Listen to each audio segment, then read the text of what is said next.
ভাই চায়না থেকে নাকি জাদুর বাক্স আনছেন? জি ভাই, বাসাবাড়ি রান্নাঘর অগোছালো থাকার দিন শেষ। আচ্ছা, জি ভাই, এই জিনিস এই জিনিস কেমনে গুছায় এই যে রাখবো? একটু দেখাই। আচ্ছা। এই যে দেখেন, ও রে, দেখছেন হাই হাই এত সুন্দর, এত ফিনিশিং ওয়ালা বাংলাদেশে আর কেউ দিতে পারবে না। ভাই, ঢাকনাগুলা লুকায় গেল। ঢাকনা গিলা লুকায় গেল, শুধু একটা ডিজাইন না, 5-6টা ডিজাইন আছে, 5-6টা কোয়ালিটি আছে। আরেকবার একটু দেখি ভাই। এই যে, ও রে, এবং কি ম্যাগনেটিক ডোর কিন্তু। আচ্ছা ম্যাগনেটিক হ্যাঁ, ডোর এই যে হবে। ম্যাগনেটিক, অন্যগুলা লোকাল আছে, এগুলা কিন্তু ম্যাগনেট হয় না। আচ্ছা, এটা ম্যাগনেটিক ডোর কিন্তু ভাই। এই যে দেখেন, এই যে ওরে, লাগতেছে, সুন্দর জিনিস দেখেন। দেখছেন?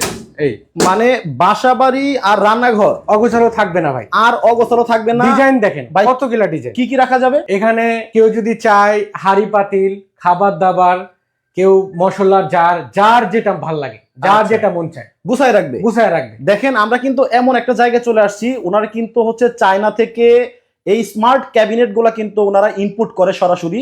ওনাদের কাছে এমন কিছু জিনিসপত্র আছে যেগুলো হচ্ছে আপনারা খুঁজতেছেন, বাট কোথায় পাওয়া যায় এটা আপনাদের জানা নাই। সো আজকের এই লাইভের মাধ্যমে আপনাদেরকে এমন কিছু ক্যাবিনেট দেখানোর চেষ্টা করব। আর পাশাপাশি হচ্ছে দেখেন, ওয়াল হ্যাঙ্কিং এর অনেক জিনিসপত্রগুলো আছে। জি ভাই। আজকের এই লাইভ জুড়ে আপনাদেরকে সবকিছু দেখাবো। আমাদের সাথে কিন্তু মুনায়েম ভাই আছে। জি, আসসালামু আলাইকুম। ওয়ালাইকুম আসসালাম ভাই, কেমন আছেন আপনি? ভালো আছি ভাই। আচ্ছা, এই যে সুন্দর সুন্দর জিনিসগুলো আনেন, জি। আমার তো দেখেই মনে করেন যে মাথা নষ্ট হয়ে গেছে।